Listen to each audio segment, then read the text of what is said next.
O intuito deste vídeo é para lançar luzes à realidade que estamos vivendo atualmente. O momento que estou gravando esse vídeo é exatamente no dia 20 de janeiro de 2023 e tivemos muitos acontecimentos e esses acontecimentos eles precisam ser olhados por alguns crivos que quero deixar aqui como reflexão, sobretudo para os católicos, chamando todos ao bom senso, munindo a todos de ferramentas para ler a realidade. É isso.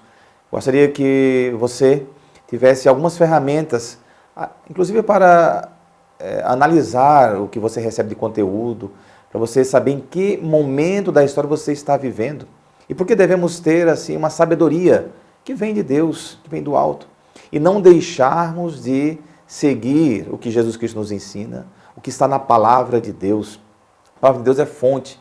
Eu sinto que muitas vezes nós apartamos da fonte, que é a palavra, os ensinamentos de Jesus, para irmos em busca, às vezes, até de aventuras, pastando em outras pastagens do ponto de vista intelectual. A primeira coisa é pós-verdade. Nós estamos inseridos em um tempo que os analistas estão chamando de pós-verdade. O que significa, então, essa tal de pós-verdade? É quando a verdade ela já não interessa mais.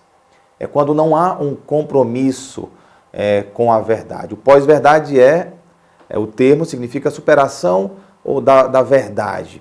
É quando é mais importante a interpretação, a narrativa do que os próprios fatos. É como se os fatos já não existissem mais ou não tivessem importância nenhuma e a interpretação ganhasse todo o cenário. Então, emplaca a narrativa que está muito mais bem montada. Isso se torna um grande risco, um grande perigo. E as pessoas têm as narrativas como uma grande verdade inquestionável, até com um valor científico.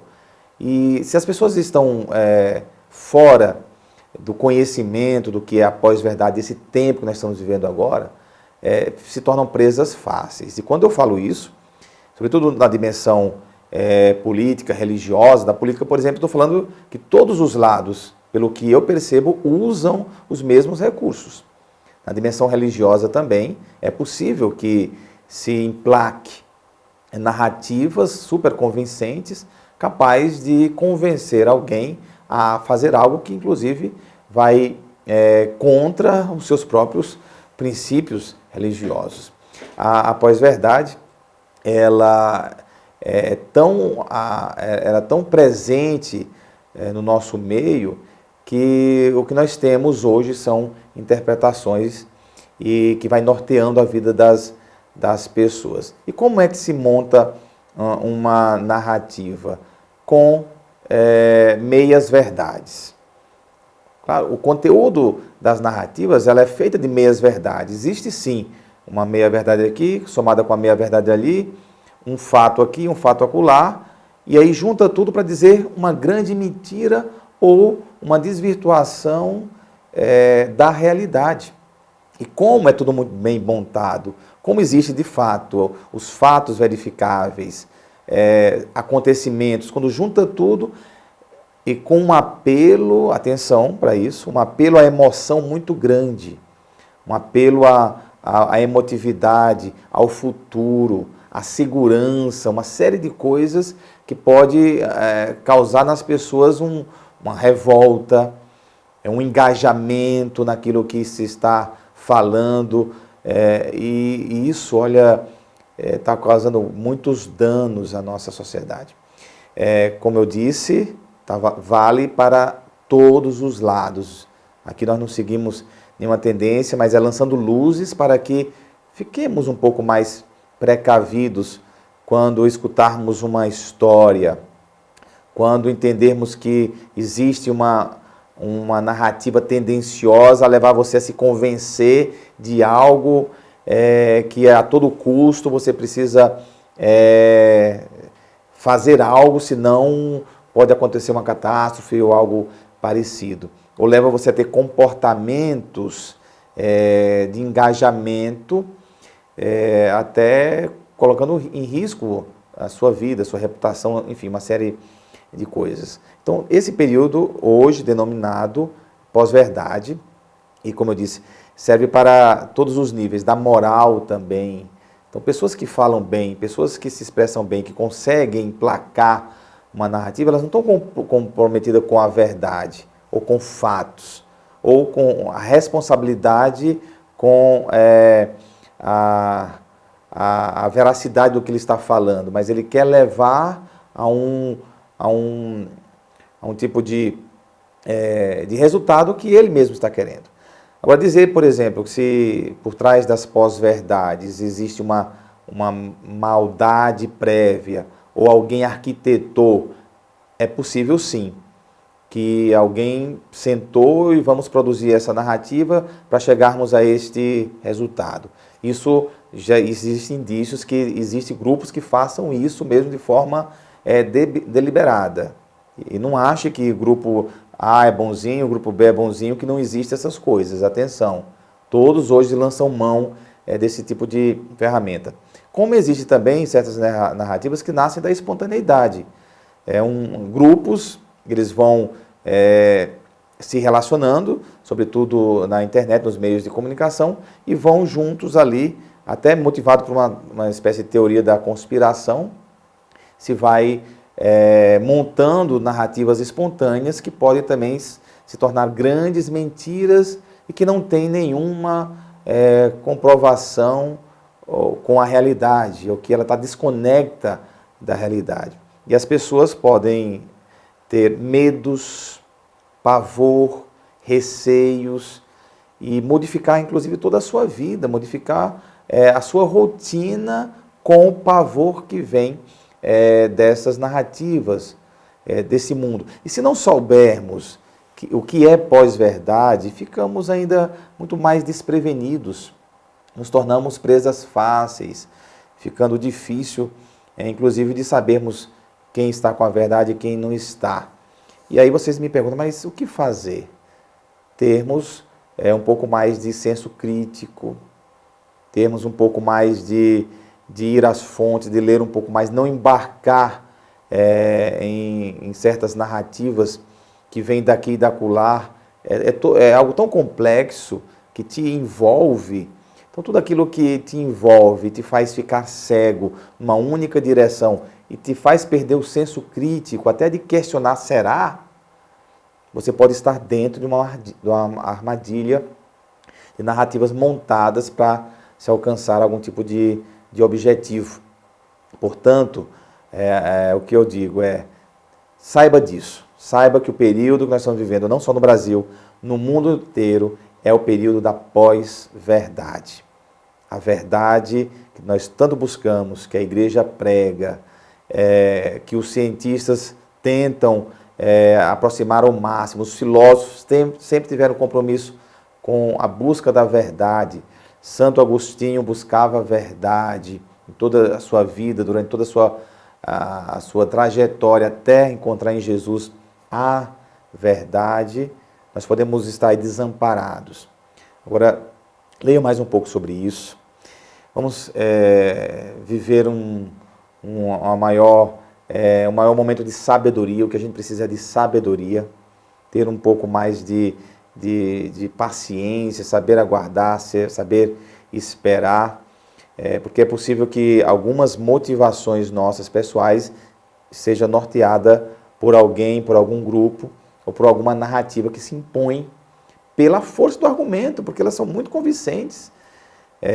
Tem pessoas que chegam a ter sonhos, pesadelos, tem pessoas que podem, inclusive, por medo, ter que parar num psicólogo, parar num psiquiatra, ou fazer coisas absurdas também. Então, sobre isso, pós-verdade, para nós cristãos, para nós católicos, antes de tudo, quando se busca a verdade, saber que Jesus é a verdade. Eu sou o caminho, a verdade e a vida, o próprio Cristo diz em João capítulo 14, respondendo a Tomé, ele diz, eu sou o caminho, a verdade e a vida, ninguém vai ao Pai senão por mim. Então a verdade é Jesus. A primeira orientação que eu dou para o católico, para o cristão é: tenha um compromisso com Cristo. Se alguma narrativa te tira de Cristo, se alguma narrativa te tira de Jesus, está tirando da verdade, daquele que realmente é o bom pastor, daquele que realmente cuida. Então, Ele é o Senhor da nossa vida. A primeira coisa é essa. Então, o que eu vejo muitas pessoas, quando abraçam certas narrativas, elas, inclusive, abandonam ensinamentos de Jesus Cristo.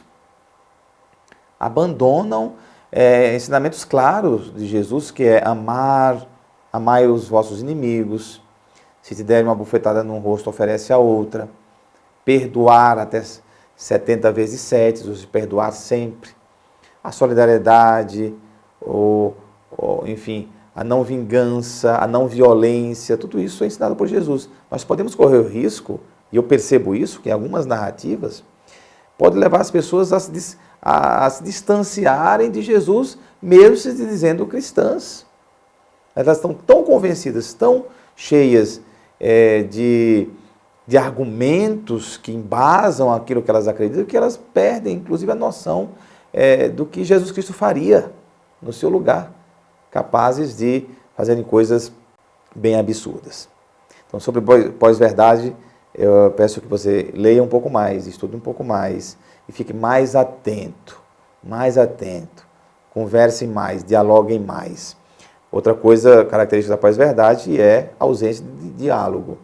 Existe uma busca unilateral pela verdade, não existe confronto ou espaço para o contraditório ou para escutar outras versões ou outros caminhos. Então, fere também o diálogo, mais uma vez eu repito, isso acontece em lado A, lado B, eu percebo isso acontecendo em todos os cenários que a gente vai acompanhando, porque é um período que envolve a todos, tanto no campo da política, da moral, da própria igreja, todos estão embarcados nisso. Dito isso, sobre a pós-verdade, gostaria de entrar em um outro tema, o perigo da despersonalização do ser humano por meio de rótulos. Um outro momento que nós estamos vivendo que já se utiliza dessa estratégia há muitos anos, mas eu percebo que hoje está cada vez mais acentuado, que é despersonalizar o outro por meio de um rótulo. Então eu digo que o outro é isso e eu olho para ele com esse rótulo que eu dei. O outro é aquilo porque foi lhe dado esse rótulo, então eu já não me relaciono mais com as pessoas, mas sim o que são ditos sobre elas ou o rótulo que nós colocamos sobre elas. Para que você entenda melhor o que é essa despersonalização que eu estou falando, que é totalmente anti-evangélica, eu vou contar um pouquinho do que aconteceu no genocídio de Ruanda, na África. Um grande genocídio do século passado, que acometeu o país de Ruanda, na África, e Burundi também, onde duas tribos, Tutsi e Hutus, por meio da intervenção da invasão europeia, eles acabaram de tribos irmãs passando a ser a tribos rivais. E uma tribo, em um determinado momento, foi estimulada a dizimar a outra tribo, que eram vizinhos, a matar mesmo. E se você assiste o filme Hotel Ruanda, que eu recomendo, quando eles começam a estimular com uma narrativa de que precisava eliminar a outra tribo, eles usam uma estratégia no rádio e repetem isso muitas vezes, dizendo que as pessoas daquela outra tribo eram baratas. Baratas. Então eles começam a dizer, eles são baratas, eles são baratas, são baratas, são baratas, começam a repetir, constrói toda uma narrativa que eles precisavam ser eliminados, que eram baratas. E o que você faz com baratas? Quando você encontra uma barata? Mata. A tendência é sempre matar uma barata. E quando você encontrava, então, um vizinho da outra tribo, o que tinha que fazer? Matar. Eles armaram a sociedade, a população, armaram as pessoas e as pessoas começaram a matar mesmo os seus vizinhos, a perseguir e executar. Tem um padre da nossa congregação, da nossa ordem religiosa, hoje padre, que só sobreviveu porque ele estava no seminário. Mataram todos os membros da família dele, os próprios vizinhos. Hoje, Ruanda e Burundi buscam se curar desse grande trauma. Foram milhares de pessoas mortas, executadas nessa guerra civil. Inclusive, eles usam a justiça restaurativa para tentar superar. O certo é que o rótulo barata foi decisivo para que uns matassem os outros. Hoje em dia, a gente vê muito isso. Inclusive, podemos falar do que Hitler fez, dizendo que os judeus eram não arianos, dando também motivação, justificativa para persegui-los e também dizimá-los. Mais um outro genocídio, um holocausto, que envergonha a história da humanidade inteira. Nós hoje, nos tempos de hoje, nesse período de pós-verdade que acabamos de falar, estamos usando recursos parecidos. Eu intitulo alguém de comunista, então não vejo mais um ser humano, eu vejo um comunista. Eu intitulo alguém de fascista, não vejo mais o ser humano, eu vejo um fascista. Eu intitulo alguém de genocida, então não vejo mais um ser humano que está ali, eu vejo um genocida. Olha o perigo do rótulo. Diante de um comunista, diante de um genocida, o que eu tenho que fazer então? Eliminá-lo. Ou destruir a sua fama. Eu já não olho mais a pessoa, já não olho mais o ser humano, já não consigo mais ver nada, mas o rótulo que dou para essa pessoa. Ou eu dou o rótulo de terrorista, então ele está desprovido de qualquer direito, desprovido de qualquer humanização, porque ele já não é mais uma pessoa, ele é o conceito que eu dei para ele. Então olha só os conceitos que eu dou para as pessoas e se me relaciono com esses conceitos e não me relaciono mais com o ser humano. Aí eu evoco aqui, Papa Francisco está falando muito sobre o encontro. Eu que acabo tendo contato com muitas pessoas, muitas que foram rotuladas aqui e acolá, quando eu me encontro com essas pessoas, minha visão muda, porque eu encontrei com um semelhante meu. Encontrei com uma pessoa igual a mim, filha do mesmo Deus, mesmo Criador. Então eu já não vejo mais aquele rótulo. Se a gente se encontrasse mais, se a gente desse mais as mãos, se a gente estivesse mais junto, a gente perceberia que as pessoas não são aquele rótulo que eu dei para elas. Jesus Cristo tem um ensinamento para isso também.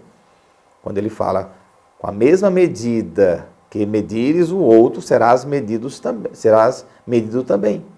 O que é medir alguém? Jesus Cristo é muito sábio, nós estamos falando de 2000 anos atrás. Medir alguém é colocar uma pessoa numa medida. Uma medida é sempre uma medida limitada. Você colocou uma pessoa numa medida, então você reduziu a pessoa. Alguém que é um mistério, alguém que é um ser humano cheio de potencialidades, uma pessoa com dignidade. Eu coloquei essa pessoa, reduzir essa pessoa a uma medida. Jesus Cristo estava falando desse perigo, de reduzir uma pessoa a uma medida. É apequenar demais a obra de Deus, colocar uma pessoa numa medida. E aí eu me relaciono com aquele conceito, trazendo para a nossa linguagem, que Jesus Cristo queria dizer, que você colocar alguém numa medida, uma medida é dar um conceito para ela, é encaixar a pessoa num conceito. Um conceito é reduzir um ser humano. Uma pessoa é sempre muito mais do que nós podemos dizer sobre elas. Uma pessoa é sempre muito mais. E nós estamos vendo um show de conceitos, de rótulos que despersonalizam as pessoas. É terrorista, é golpista, é comunista, é ladrão, é genocida, é fascista. Né? Tudo isso são rótulos que atrapalham muito a nossa convivência e se chegar também à verdade. Existem pessoas más, existem pessoas perversas, existem sim. Isso é verdade. Agora, todas as pessoas, todo mundo se encaixa num conceito. Eu que conheço pessoas, que visito pessoas em todos os lugares, seja nos mais altos escalão da sociedade, como das periferias, ou dentro dos próprios presídios. E aí a minha missão é encontrar pessoas, e sempre é óbvio, nós somos a favor da justiça e de empregar a lei, sabendo sempre que existe uma pessoa, um ser humano. Então, nesses rótulos, nesses conceitos, nós nos afastamos dos ensinamentos bíblicos. Eu estou vendo católicos, cristãos, sendo completamente contra os ensinamentos de Jesus Cristo, medindo as pessoas, preconceitos horríveis, prejuízos sobre os outros, que não ajudam em nada. Só faz atrapalhar e muito a nossa convivência. Então, esse despersonalizar o outro por meio de rótulos, você reduzir as pessoas, isso abre um espaço para se fazer qualquer coisa com ela e ninguém fazer nada. E justificar qualquer injustiça. Os rótulos têm o perigo de justificar injustiças ou embasar injustiças. Vamos fazer isso com ele, ele merece isso porque ele é um, ele merece morrer porque ele é um, aí vem o rótulo na minha cabeça. Olha o risco, olha onde nós estamos chegando, olha o perigo de chegarmos a barbaridades ou a barbárie no nosso país, de ambos os lados, de ambos os setores, porque a gente está perdendo a racionalidade. Perdemos a razão, deixamos a emoção tomar conta da nossa vida, dos nossos pensamentos, e aí já não temos mais irmãos, temos inimigos, onde devemos confrontar o tempo todo, e aí não há encontro. Até quem prega sobre diversidade, até quem prega sobre pluralismo, pratica, eu vejo claramente, praticam a exclusão, os rótulos. Porque quem muitas vezes prega a pluralidade, a diversidade, mas só uma diversidade que está dentro dos seus parâmetros. Se vem uma pessoa diversa de uma outra, de um outro segmento, já não é aceita naquela diversidade ali. Então, há diversidade mesmo, há abertura para a diversidade, ou dentro do meu conceito de diversidade, aqueles que encaixam, mas se vier uma outra pessoa, já não encaixa mais dentro daquele conceito de diversidade. Então, até os conceitos de diversidade, eles podem ser de autoexclusão também, de outro segmento, de outras pessoas. O que nós precisamos mesmo é de encontro, das pessoas se verem, se conhecerem, se olharem. Nós tivemos aí o que chamam de polarização, que para a democracia é o maior ganho para uma democracia é a polarização, é as pessoas terem lados, é as pessoas estarem conscientes de que posição política e qual linha política ela tem, respeitando a posição do outro. Isso é polarização. Só uma democracia permite a polarização. Devemos festejar. Eu vi muitas grandes mídias, jornais, falando da polarização de forma pejorativa. E até membros, padres, amigos, falando essa polarização está acabando com o país. Não está acabando com o país. As pessoas desavisadas, não acostumadas, porque nós somos uma democracia jovem, não estavam maduras para viver a polarização. Mas nós vamos alcançar se tivermos compromisso com a verdade, com o bem comum. Nós vamos entender que a polarização é positiva. Ela é muito benévola para a democracia. Uma ditadura não tem polarização, tem um ditador que dita tudo, sem polarização nenhuma. Viva a polarização. Agora que é necessário que as pessoas estudem mais sobre as suas posições. Se é polarizado entre esquerda e direita, então vão estudar. Se você se identifica com a direita, leia o que é ser direita, leia o que é ser conservador. Se você se identifica com a esquerda, leia, estude mais. Esteja embasado naquilo que você acredita e procura aprender um com o outro, também com suas visões de mundo. Então a polarização só deu no que deu, está dando no que não está dando aí, no que está dando, porque as pessoas elas não estavam preparadas. Será que a gente de fato vivia dois lados no país antes dos últimos tempos, das últimas eleições? Não sei, creio que não. Agora o que aconteceu, vai ter problemas de família, famílias se dividem, mas pessoas com bom senso, elas vão voltar e entender que não vale a pena destruir lares, famílias, amizades, laços sanguíneos por causa de visões políticas. Agora vamos entrar num outro estágio da nossa civilização, e no Brasil eu estou vendo muito isso, que é a vingança versus justiça. O que eu percebo é que as pessoas, quando pedem justiça, que se faça justiça, no fundo, ela está pedindo vingança. E há uma diferença entre se vingar e aplicar a lei, e se praticar a justiça. As pessoas, elas querem que, aquelas que fizeram mal de alguma maneira, elas querem que aconteça um grande mal para ela. Que ela pague com ou a sua própria vida, que ela pague com a destruição da sua fama. O que eu quero dizer com isso é que quando as pessoas falam de justiça, será que elas estão falando realmente de justiça? De aplicar a lei? Da lei ser aplicada? Dela receber uma pena equivalente àquilo que ela cometeu? Ou elas estão realmente querendo se vingar? Que ela se vingar daquela pessoa que certamente fez um grande mal, cometeu um crime. E para nós cristãos católicos, esse se vingar é totalmente contrário ao que Jesus Cristo ensina. Pai, perdoa-lhes, disse Jesus Cristo já no alto da cruz. Pai, perdoa-lhes, não sabe o que fazem. Jesus Cristo, em muitos momentos, nos ensinou. Vocês aprenderam, escutaram, olho por olho, dente por dente. Eu vos digo, amai os vossos inimigos. Jesus Cristo, ele fala do amor, ele transcende o olho por olho, dente por dente. E nós ainda praticamos de forma velada, chamando de justiça, o olho por olho, dente por dente. Se ele fez isso, que aconteça pior com ele, existe uma desproporcionalidade. Que exista pior, muito bem feito. Muito bem feito. Para acontecer pior, que ele apodreça na cadeia, que ele tenha o pior, que ele não coma lá dentro. Então, assim, eu estou em busca de justiça, eu estou em busca de vingança. E o ódio toma conta das pessoas de tal maneira que aí vem de tudo isso que eu tenho falado, nessa sequência de reflexão. A pós-verdade, os rótulos, esse envenenamento da alma, faz as pessoas perderem a razão e quererem para as outras pessoas o pior.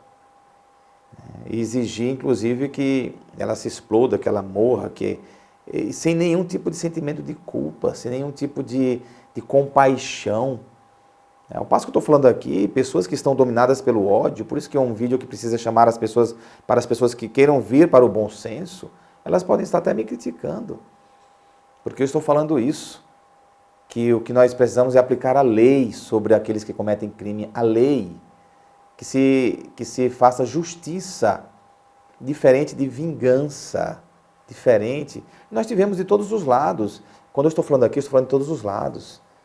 Quando de um lado dizia bandido bom é bandido morto, quando o outro lado diz agora sem anistia, sem antes nem se fazer processo sobre as pessoas, sobre os acontecimentos, já se aventuram em dizer coisas.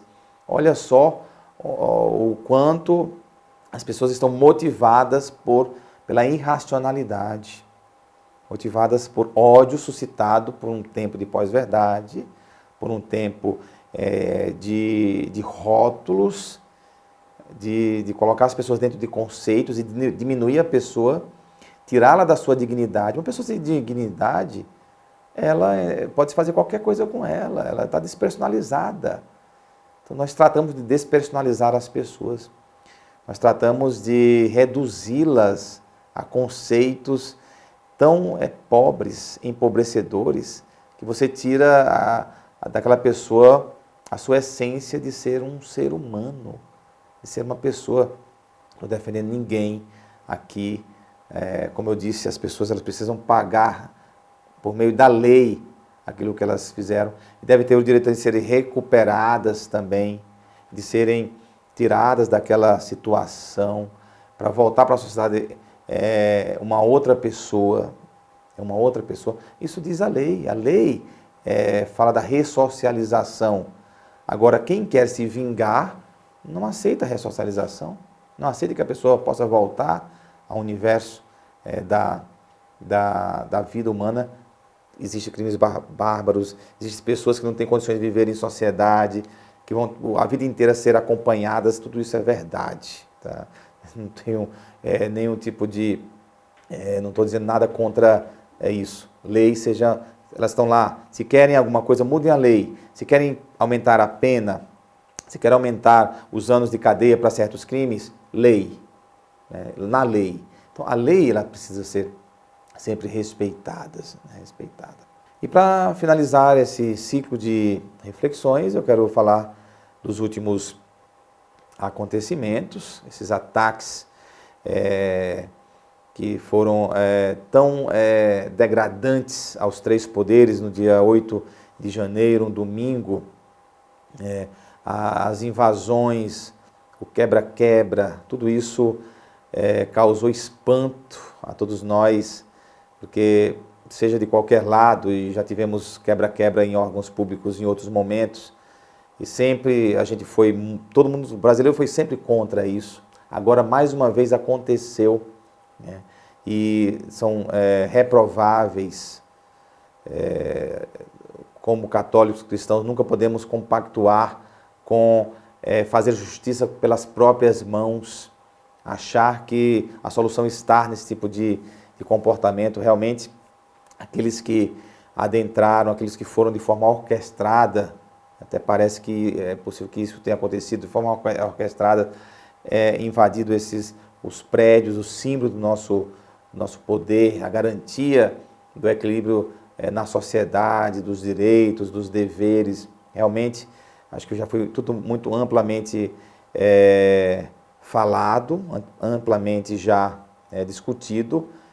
Todas as pessoas de bom senso reprovam e reprovaram esse tipo de ataques, de quebra-quebra, até do patrimônio, que é de todos nós, inclusive de quem quebrou. Então isso não podemos compactuar, evidentemente ainda as investigações seguem. O outro lado, que também preciso dizer aqui, como fui alguém que em loco conversei com as pessoas que foram presas na academia da Polícia Federal, e aí eu pude ter uma visão do todo, porque diante de acontecimentos tão terríveis, tão bárbaros, nós podemos ter corrido o risco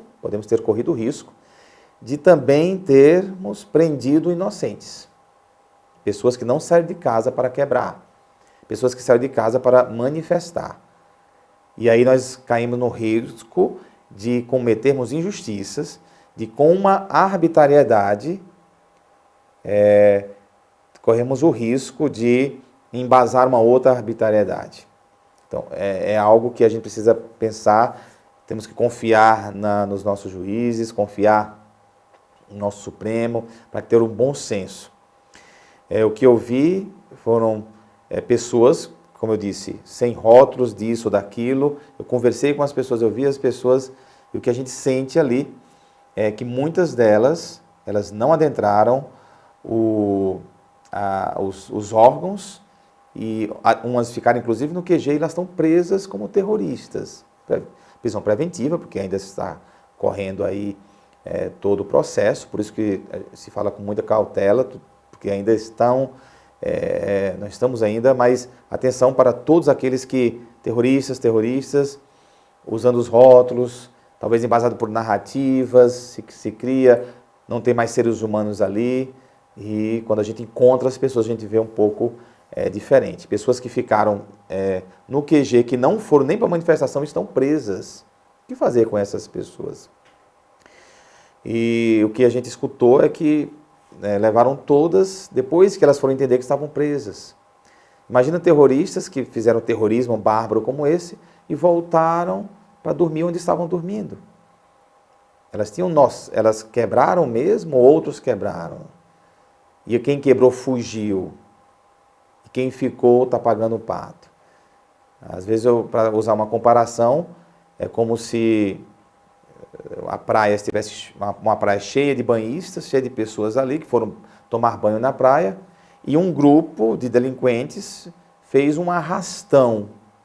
Aí chega a polícia, não sabe bem quem são aqueles que fizeram o arrastão, prende todos os banhistas. E todos vão presos.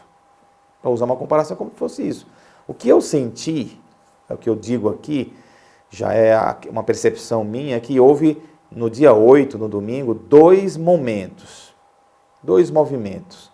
que não necessariamente eles estavam intercalados. aqueles que realmente saem de casa para manifestar, que é um direito, manifestantes, que é um direito, saíram de casa para manifestar, estavam manifestando. E aqueles que de fato saíram de casa para quebrar, para invadir. Outros foram incitados na hora e entraram naquele efeito manada que existe também. Então, olha a complexidade de tudo isso. Então, nós podemos estar correndo o risco de viver uma injustiça. Evidentemente, como eu disse e repito, confiamos no bom senso da justiça, no equilíbrio, confiamos que o processo será levado na mais pura legalidade, é isso que a gente pede, é isso que a gente espera. Temos conhecimento de pessoas que realmente não tiveram culpabilidade nenhuma, né? E não tiveram o direito de individualização da conduta, que é a pessoa poder responder pelos seus atos e não colocar todo mundo dentro de imputado de um único crime, todos, o mesmo crime, todas as pessoas diferentes, pessoas por motivações diferentes. Então, faço essa reflexão para deixar também registrado como um fato, um acontecimento, mais uma vez reprovando qualquer tipo de tentativa de quebradeira, de destruição. Agora, o que eu olho para o outro lado, usando o bom senso, a racionalidade, que pessoas inocentes não podem pagar por aqueles que realmente cometeram crimes graves, o risco de inocentes estarem presos e permanecerem na cadeia. Evidentemente, como eu disse, o processo está correndo, o processo está sendo devidamente conduzido. Portanto, o que eu peço às pessoas, o que eu oriento as pessoas vamos ter sempre um pouco mais de senso crítico diante das notícias, senso crítico diante das situações que a gente escuta, que a gente vê, mas sempre os pés no chão. A grande mídia também faz uso de narrativas, a grande mídia também nos induz a pensar o que eles querem que nós pensamos.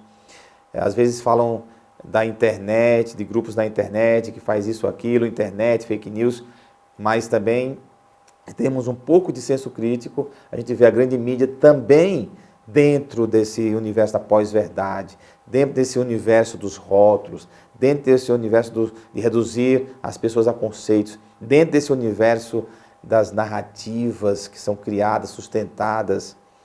Então, ninguém está escapando, nem mesmo nós da igreja escapamos desse momento que estamos vivendo da pós-verdade, das narrativas, onde os fatos já não interessam mais, onde não há mais compromisso com a verdade, onde nós lidamos com interpretações e não mais com a realidade, onde criamos uma vida paralela no imaginário coletivo e esquecemos a realidade. E o mais grave, esquecemos, inclusive, Jesus Cristo. Onde fica Jesus Cristo? Onde ficam os seus ensinamentos? Pessoas de todos os lados que vão à igreja, mas estão envenenadas por narrativas, elas deixam de ser cristãs porque têm atitudes anti-evangélicas. Eu tenho escutado de pessoas que vêm à missa com atitudes, com palavras anti-evangélicas, que não é de Jesus Cristo. Tudo isso que nós estamos vivendo não pode nos afastar da oração de Jesus. Eu finalizo dizendo, voltem para Jesus, volte para o caminho, volte para a verdade, volte para a vida. É mais importante sermos de Jesus do que sermos de qualquer outro grupo ou partido ou tendências modernas. Antes de qualquer coisa, ser de Jesus. Antes de qualquer coisa, ser membros de uma igreja que é uma igreja que acolhe a todos, que abraça a todos. Então, a nossa igreja às vezes fica dividida. Até a nossa igreja às vezes fica também em grupos que não se encontram. Eu sou desse grupo, aquele é do outro grupo, nós nos encontramos. Digo, vamos nos encontrar. Eu faço o desafio aqui. Se encontre. Conheça as pessoas. Aperte a mão das pessoas. Tenha pelo menos 10 minutos de conversa com alguém que pensa diferente de você. Saiba um pouquinho da vida dela. Saiba um pouquinho da história dela. Vai mudar muita coisa. É impressionante. Eu tenho feito essa experiência de encontrar as pessoas de todos os lados, pessoas de todas as tendências, e quando a gente conhece a pessoa, é totalmente diferente daquilo que nos disseram sobre ela, ou dos rótulos que disseram sobre ela. Nós somos de Jesus, nós somos da paz, apenas precisamos estar prevenidos sobre algumas verdades e sobre o momento que nós estamos vivendo. Tendo noção do momento que nós estamos vivendo, sabendo qual é o período que estou vivendo de pós-modernidade, de pós-verdade, a gente vai ver sempre melhor, alcançando o bom senso e o equilíbrio.